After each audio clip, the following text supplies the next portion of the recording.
ঠাকুরগাঁওয়ের রানীশঙ্কেল উপজেলার কাথিয়ার chairman traders তেল পাম্পের গাড়ির দীর্ঘ লাইনে আমরা আছি।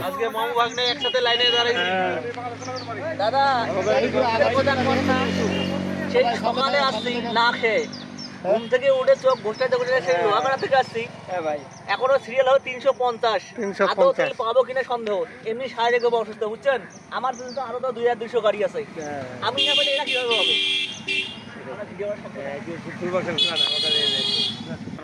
বাংলাদেশের পাবলিক যে খারাপ, তেল থাকার পরও তেল নিচ্ছে, আর সিনক্রেট তো এরা তাড়াতাড়ি শুরু করছে। বাংলাদেশের পাবলিক এদেরকে কি দিয়ে বুঝাবে মানুষ?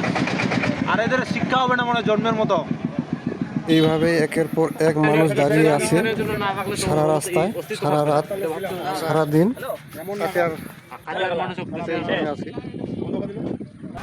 সম্মানিত দর্শক, এই যে চাচা আমাদের এই গাড়িটা দান পাইছে, এই জন্য এই যে লাইনে আছে। দুপুর 2টা, তারপরেও সিরিয়ালে আছে উনি। ভাগ্যের শেষ পর্যন্ত দেখবে। হ্যাঁ, শেষ পর্যন্ত লড়াই করবে উনি, যেটা বললো।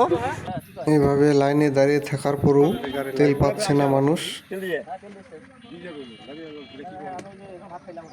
অনন্তপুর স্কুলটা আছে, স্কুল পর্যন্ত আসে লাইন। স্কুলটা তো ওখানে কাছাকাছি, পাম্পের আর স্কুল কাছাকাছি উঠে যাওয়া ভালো। আমাদের লোকটা তেল দিতে গেলে আমি কথা শুনলাম, আমি তেলটা পাই দিলাম 1 ঘন্টার মধ্যেই যাওয়ার যে সময়টা ওখানে 1 ঘন্টা। আপনার বলছিলাম তো আমার তেল লাগবে, আমি তেল দিচ্ছি, চলে যাবো। সিরিয়াল দেখেন খালি এত কষ্টকর মানুষের।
হাসপাতালে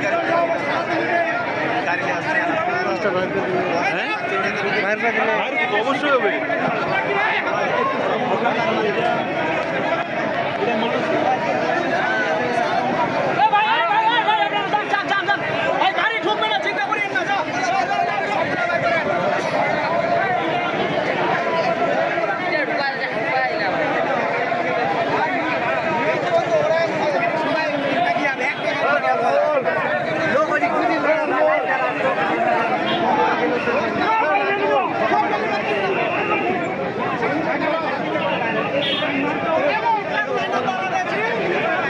এটা সারা দুয়া মারা গেছে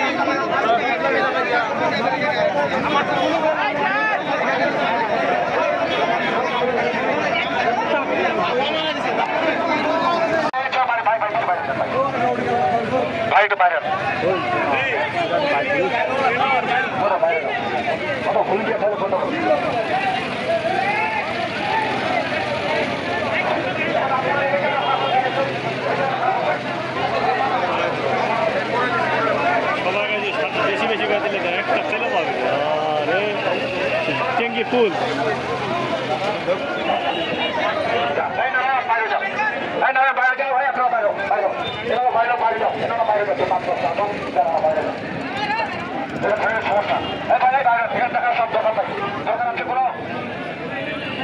তেল পাই না, আমরা ভোগান্তি সারাদিন, তেল পাচ্ছি না। এই যে এতগুলা গাড়ি, সিরিয়ালের বাইরে কি তেল দিচ্ছে? না, সিরিয়ালের বাইরে কোনো তেল হয় না। ওই পাশে যে একটা গ্যাঞ্জাম হইলো, ওইটা ওই যে ইয়ার সরকারি লোক ঢুকছিল, ওরাকে লাইন ছাড়া তেল দেওয়া হয় না। নিয়ম আইন ভঙ্গ করা যাবে না।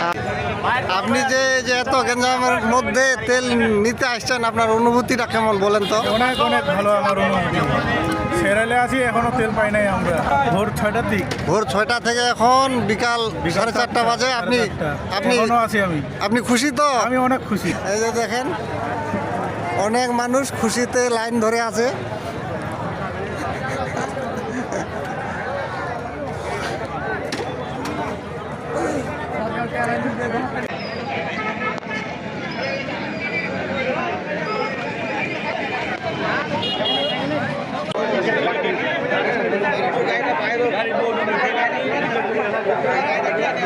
সই করছে না নাকি?